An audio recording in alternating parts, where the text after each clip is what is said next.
Oi pessoal, tudo bem com vocês? Então, em Rosh Hashanah, a gente costuma enviar cartas Sebrahot. O que são? São cartas desejando alguma coisa boa para familiares, amigos. Então, agora nós, madrinhos da Betel, vamos enviar um cartas Sebrahot para cada um de vocês. Eu vou descrever aqui desejando alguma coisa para vocês. O que eu vou escrever? Deixa eu pensar. Já sei, vou desejar para vocês muita diversão.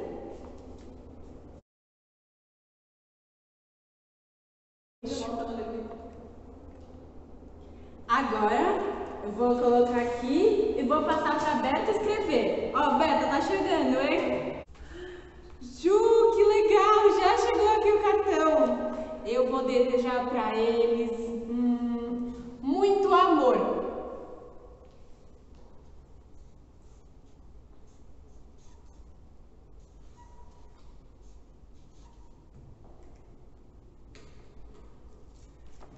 Muito amor, amor com a família de vocês, com amigos de vocês, com quem vocês gostam. Agora vou colocar aqui dentro e vou mandar pro Harry.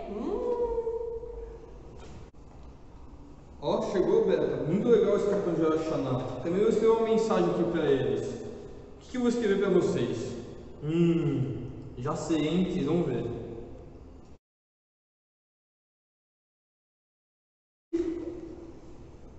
Ó, alegria! Espero que sejam muito felizes aí esse ano novo, já aprovar. E eu vou passar para a Esther agora e escrever uma mensagem para vocês. Ó. Harry, muito obrigada! Que legal! E agora eu vou desejar uma coisa que eu acho que é muito importante para vocês terem esse ano.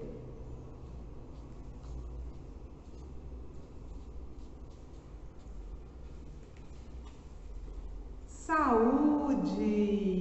Que vocês tenham nesse ano muita saúde.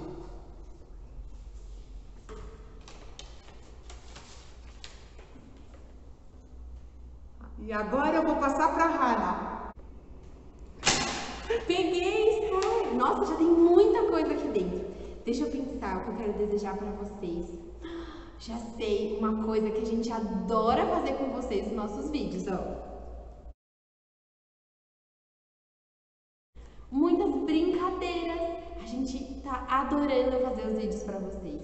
Vamos ver agora tudo que os madrinhos estão desejando, ó. Muitas brincadeiras, muito amor, muita diversão, muitas alegrias e muita saúde.